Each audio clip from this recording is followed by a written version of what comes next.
And well, you talked about the win rate. The assumption that say there's a 25% win rate, which means you're losing 75% of the deals. And I know you spent a lot of time on this over the years and believe that you can learn from losing. Yeah. Can you talk a little bit about that? Like, what can we learn from losing? Yeah, a ton, man. I mean, it's also, right, it's not about sales process, right? I think too often times as sales leaders, especially, when you're closer to the front line, the closer you're on the front line, all you're really caring about is this. Did I lose it because of sales, right? Was it the sales process? What happened? What happened? What happened? But oftentimes when you look at those loss reports, it gets back to, we were talking about being market obsessed, right? Like understanding the industry, understanding the market. The losses are there to help us understand, obviously why we're winning, but why are we losing? But why we're losing isn't always just a sales process thing. Sometimes it is, don't get me wrong, right? Demos that are prepared, not customized, not prepping the team before they come in, not getting to the right executive alignment, all that stuff is part of it. But what I also want to understand is, why did someone not choose us?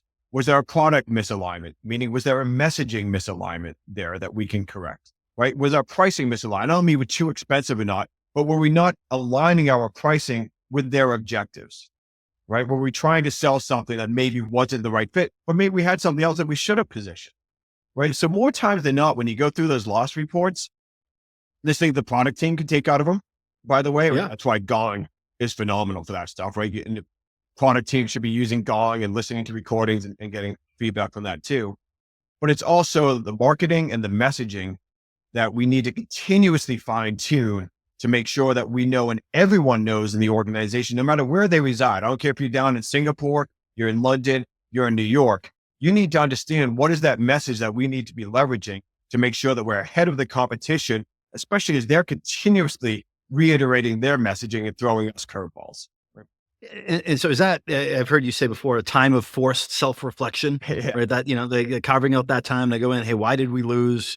What can we do better? What did we do well? Right? Just taking the time to do that. Yeah, it's part of it, right? And part of that's that Target Tuesday too, right? So you have the analysis and the reflection part of like, okay, what are we winning? Where are we losing? Right. And that's sort of looking at the collective data too, right? So you could look at the win-loss reports and you can look at specific deals, right? That helps. But then look at the culmination of that all. And when you look at everything together, you can say, well, are we losing from a product messaging standpoint? Are we losing because we're not getting executive alignment, right? Mm-hmm. Are we losing because we're not customizing the demos in the right way? And you start to see trends, right? There's always one-offs, right? You lose a deal because of this or that. Right? That's not that. But when you start seeing it time and time again, now you have a trend. And that's that time of self-reflection, as you say, to look back and say, okay, what do we need to do as an organization to help with that messaging too? And you learn a lot from those losses, frankly, more so than you do from the wins, right? The wins, you can help yourself on the back and isn't that great, right? But those losses really help paint the full picture, product, marketing, sales. Yeah. I mean, the wins could be, hey, they own a bunch of this stuff and they're buying more of it because they grew a little bit. Like, yeah, we get spin outs a lot, right? A company spins out another company, they need to stand up the same system. Okay, that's great. We won that because we won the first deal though, not Right. that deal. Right. Right.